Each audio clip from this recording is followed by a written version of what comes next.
Stone Cold. Link, section 2. I didn't come to London straight away. I may be homeless and unemployed, but I'm not stupid. I've read about London. I knew the streets down here weren't paved with gold. I knew there were hundreds of people, thousands in fact, sleeping rough and begging for coppers. But that's just the point, see? In Bradford, I stuck out like a sore thumb because there weren't many of us. The police down here have got used to seeing kids kipping in doorways, and mostly they leave you alone.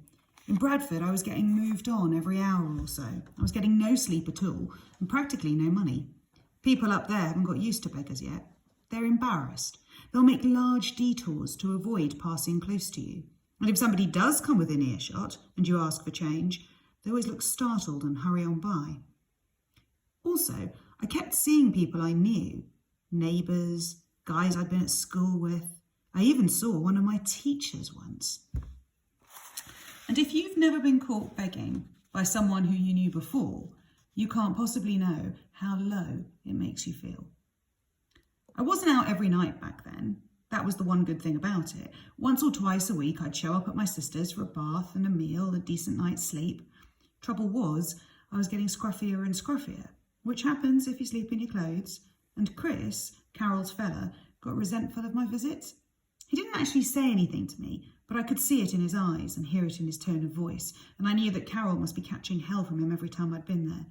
So what with one thing and another, I decided it was time to move on. Sounds good, right? Time to move on. Reminds you of all those old songs about the restless character who hates to stay too long in one place.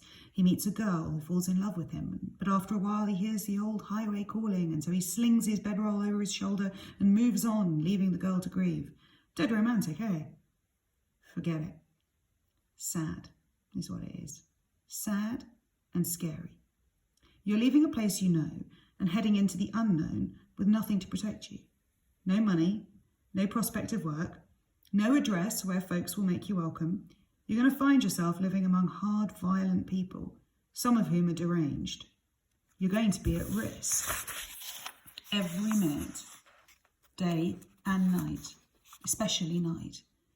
There are guys so desperate or so crazy, they'll knife you or batter your head in for your sleeping bag and the coppers you've got in your pocket.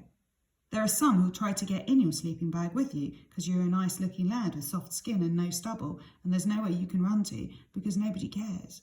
Nobody gives a damn. You're just another dosser, and one dosser more or less makes no difference.